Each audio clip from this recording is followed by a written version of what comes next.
परमात्मा ने आकर बताया है, जो सबके पिता हैं, सबके जनक हैं, कि इस काल को 1,00,000 मानव शरीरधारी प्राणी नित खाने पड़ते हैं। उसके लिए सब अपनी व्यवस्था करवा रहा है, अपने तीनों पुत्रों से।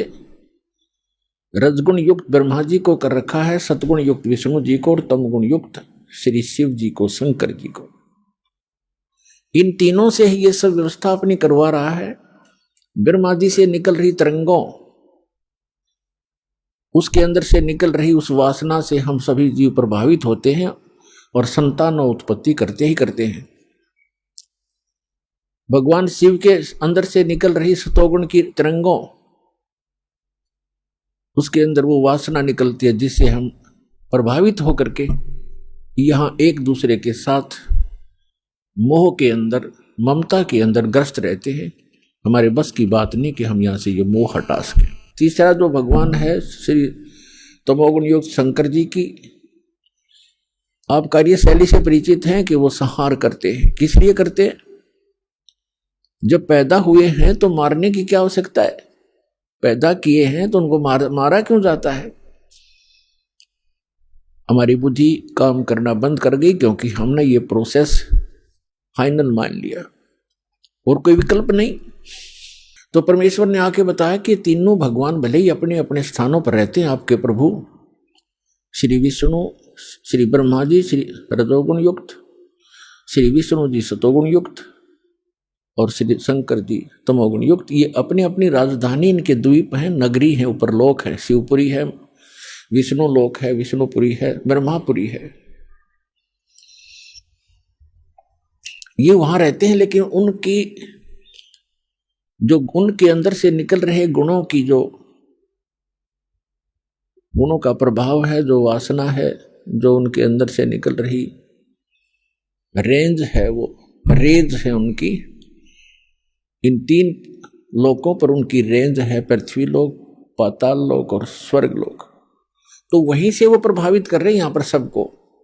जैसे एक मकान के अंदर दूसरे कक्षों में व्यक्ति बैठे होते हैं और रसोई के अंदर मिर्चों का छोंक लगता है, तो अन्य कक्षों में बैठे हुए व्यक्ति भी प्रभावित होते हैं, जबकि वो स्थूल साकार वस्तु रसोई के अंदर है मिर्च, उसके गुण ने वहां प्रभावित किया और उनको छींकें आने लगी।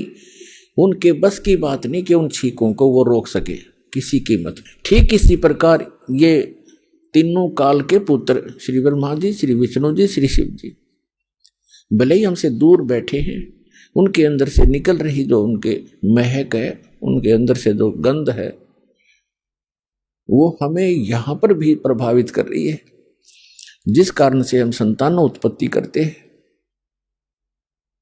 फिर मोह ममता, संपत्ति में मोह, माता पिता के अंदर ममता, बच्चों के अंदर हमारा राग, ये जीव के बस का नहीं।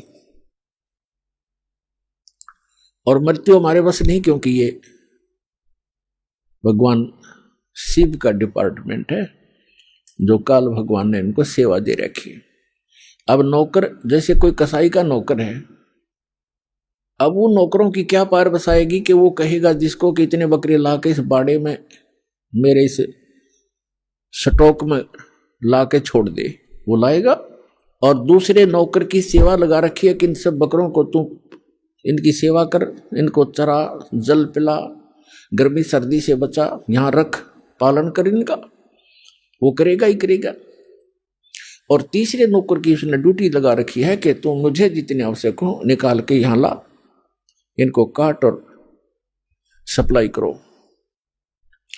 तो उनके बस की बात नहीं है, वो कितने नेक व्यक्ति हों वो तीनों नौकर, लेकिन वो अपनी ड्यूटी को करनी ही पड़ेगी। इसी प्रकार ये तीनों देवता इस काल कसाई के, काल भगवान के पुत्र और साथ में नौकर हैं, व्यवस्थक हैं, प्रबंधक हैं।